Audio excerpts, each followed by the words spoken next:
Good morning and welcome back student to Shanti Kunj online classes. So student, today we are going to learn about rain, thunder and lightning, chapter number 15 and page number 135. तो बच्चों, rain मतलब बारिश, thunder मतलब जो lightning होती है, बिजली कड़कती है वो, और लाइटनिंग जो उसका चमकना होता है वो. तो इस चीज़ को आज हम पढ़ते हैं.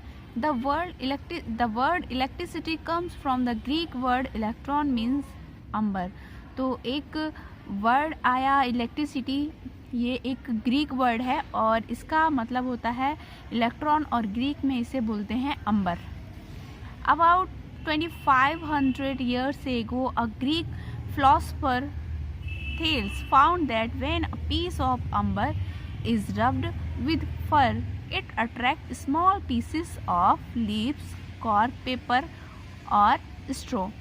तो लगभग 2500 साल पहले एक ग्रीक फिलोसफर थे, उनका नाम था थेल्स. उन्होंने क्या देखा कि अगर हमने किसी चीज़ को, किसी अंबर को हमने रब किया तो वो क्या होगा कि वो अपनी तरफ कुछ छोटे छोटे टुकड़ों को, पेपर्स, स्ट्रॉ, लीव्स वगैरह, इनको अपनी तरफ अट्रैक्ट कर लेगा. Williams Gilbert carried out experiment and coined the word electricity. तो विलियम गिलबर्ट थे, उन्होंने भी एक एक्सपेरिमेंट किया और इस इलेक्ट्रिसिटी वर्ड को डिफाइन किया. He also gave the proof that the nature of attraction shows by amber. उन्होंने ये भी बताया कि जो अंबर का अट्रैक्शन का नेचर है वो कैसे प्रूफ करना है, उन्होंने वो भी बताया. When it was rubbed was not magnetic. जब उन्होंने उसे रगड़ा, मतलब अंबर को, और तो वो मैग्नेटिक नहीं हुआ. वो उसने क्या किया, कुछ अपनी तरफ, कुछ छोटे छोटे पार्टिकल्स को अपनी तरफ अट्रैक्ट कर लिया. Charge and अनचार्ज object. Charge object क्या होते हैं और अनचार्ज ऑब्जेक्ट क्या आते हैं, let's read it. The body which possess electric charge on it is called charge object. तो वो वस्तुएं या वो चीज़ जो कि इलेक्ट्रिक चार्ज को अपनी तरफ स्टोर कर लेती हैं, खींचती हैं, तो वो क्या कहलाते हैं, चार्ज ऑब्जेक्ट कहलाते हैं. The body which does not possess any charge on it is called अनचार्ज object. और वो बॉडी जो अपने अंदर कोई चार्ज कलेक्ट करके नहीं रखते हैं, वो अनचार्ज बॉडी या अनचार्ज ऑब्जेक्ट कहलाते हैं. You must have observed the effect of electricity in the sky in a cloudy weather. आपने भी जब कोई आसमान में बादल आते हैं तो आपने बिजली को चमकते हुए, कड़कते हुए देखा होगा. You could have heard the furious sound of thunder and seen lightning. आपने थंडर का साउंड सुना होगा और चमकती हुई बिजली भी आसमान में देखी होगी, जिसे बोलते हैं lightning. The lightning is simply the effect of huge electric charge building up on some cloud. ये लाइटनिंग क्या होती है, ये बड़े बड़े जो बिल्डिंग्स के मतलब चार्ज होते हैं, इलेक्ट्रिक के चार्ज होते हैं, वो आसमान में बन जाते हैं. और वो चार्ज क्या करेंगे, जब आपस में वो क्लाउड्स टकराते हैं तो वो चार्ज प्रोड्यूस करते हैं, और इसकी वजह से, उन क्लाउड्स के टकराने की वजह से वो लाइटनिंग शो अप करते हैं. Not much was known about the lightning and thunder till the 80th century. तो लगभग 80th सेंचुरी में हमें लाइटनिंग और थंडर के बारे में ज़्यादा कुछ पता तो नहीं था, बट उसके बाद में after the experiment conducted by Benjamin Franklin it was proved that atmosphere contain a large amount of electricity. एक साइंटिस्ट थे बेंजामिन फ्रैंकलिन, उन्होंने एक एक्सपेरिमेंट किया एटमॉस्फेयर में, और फिर उन्होंने ये कंफर्म कर दिया कि यस, जो हमारे क्लाउड्स हैं यानी आसमान में भी इलेक्ट्रिसिटी होती है.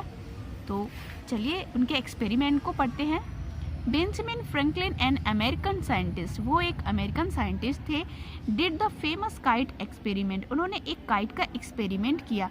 ही used a silk kite for his experiment. उन्होंने एक सिल्क की यानी रेशम की पतंग ली और उसके साथ एक्सपेरिमेंट किया.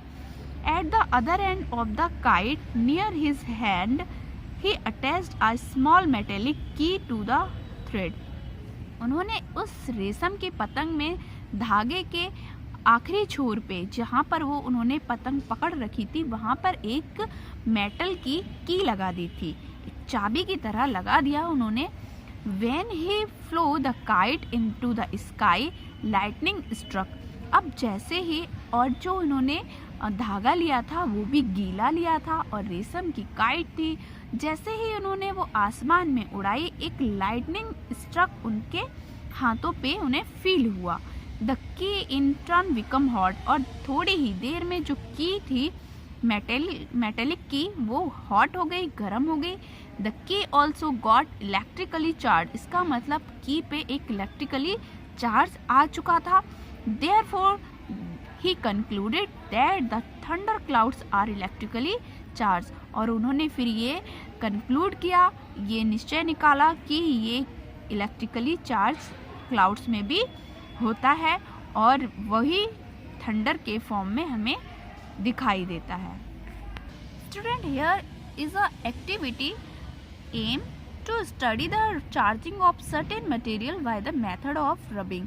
तो यहाँ पर आप चार्ज को भी ऐसे भी देख सकते हैं, अगर आप किसी चीज़ पे रब करते हैं तो वो इलेक्ट्रिकली चार्ज हो जाता है। तो ये एक्सपेरिमेंट दिया है, आप देख सकते हैं अपने घर पे करके। नेक्स्ट, एटमॉस्फेरिक इलेक्ट्रिसिटी, आसमान की बिजली या हमारे वातावरण में जो इलेक्ट्रिसिटी होती है उसके बारे में रीड करते हैं। There is a friction produced between the wind and the cloud in the monsoon season.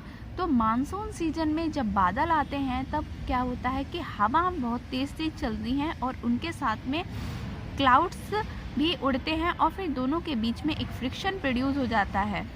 As a result the clouds get electrically charge, और जिसकी वजह से जो क्लाउड्स होते हैं वो इलेक्ट्रिकली चार्ज हो जाते हैं, उनके ऊपर एक चार्ज आ जाता है। Whenever two clouds with opposite kinds of electricity approach each other, there occur a flow of very large amount of charge in a very short time। तो फिर होता क्या है, जैसे ही जो चार्ज होते हैं, जो क्लाउड होते हैं वो अपोजिट नेचर के आ जाते हैं। सपोज एक पर अगर पॉजिटिव चार्ज है, सेकंड पे अगर नेगेटिव चार्ज है और वो एक दूसरे से के पास में आते हैं तो बहुत ही बड़े अमाउंट में चार्ज प्रोड्यूस होता है, पर बहुत छोटे ही समय के लिए, बहुत थोड़ी समय के लिए। This flow of charge is known as the electric discharge. और फिर जो वो एक दूसरे के कांटेक्ट में आ जाते हैं, अब जो चार्ज होगा वो डिस्चार्ज हो जाता है, इसीलिए इसे ही हम बोलते हैं electrical discharge. Lightning is thus a flow of charge amount of electric charge from one cloud to another. तो लाइटनिंग इस तरह से क्या होता है, एक बड़े अमाउंट में जब वन क्लाउड दूसरे क्लाउड से टकराते हैं तो बहुत बड़े अमाउंट में चार्ज प्रोड्यूस होता है, जो कि लाइटनिंग के फॉर्म में हमें दिखता है। This massive flow of electric charge between two oppositely charge cloud is seen as a bright lightning flash. तो यही मैंने बताया कि जब बहुत ज़्यादा जब ये चार्ज अपोजिट चार्ज एक दूसरे से टकराते हैं, बहुत ही मैसिव क्वांटिटी में, बहुत ज़्यादा क्वांटिटी में होते हैं, तो एक बड़ी ही ब्राइट सी हमें लाइटनिंग आसमान में दिखती है, जिसे हम बोलते हैं बिजली का चमकना। Whenever a lightning discharge occur, जब कभी भी लाइटनिंग डिस्चार्ज होता है, the air become very hot, और एयर बहुत ज़्यादा गर्म हो जाती है। As a result it expand and subsequently contract. This rapid expansion and subsequent contraction of the air cause a thundering sound. और जब ये बहुत ज़्यादा एयर गर्म हो जाती है तो उसका रिजल्ट क्या निकलता है कि वो बड़ी मात्रा में इधर उधर फैलने लगती है, जिसकी वजह से जैसे ही उसका एक्सपेंशन होता है और ये क्लाउड्स आपस में टकराते हैं तो एक साउंड भी प्रोड्यूस होता है, जिसे हम बोलते हैं thundering sound. Children, now move to exercise. Our first question is tick the correct option. Tick the correct option में आपको पहला क्वेश्चन करना है, who proved that the atmosphere contain large amount of electricity. तो फ्रैंकलिन ने ये बताया था, ऑप्शन सी।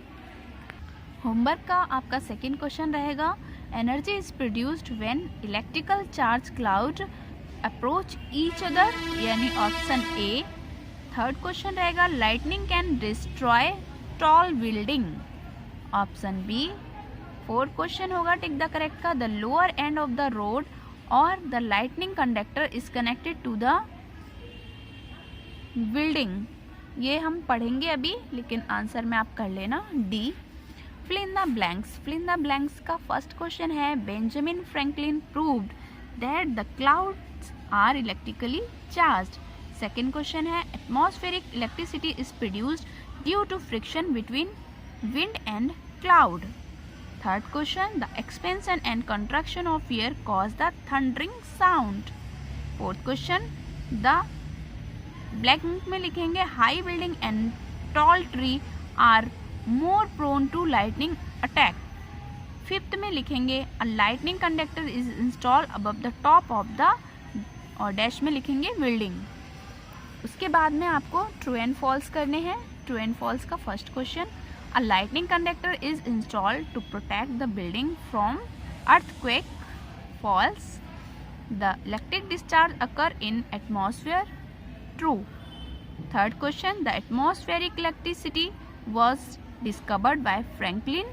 True.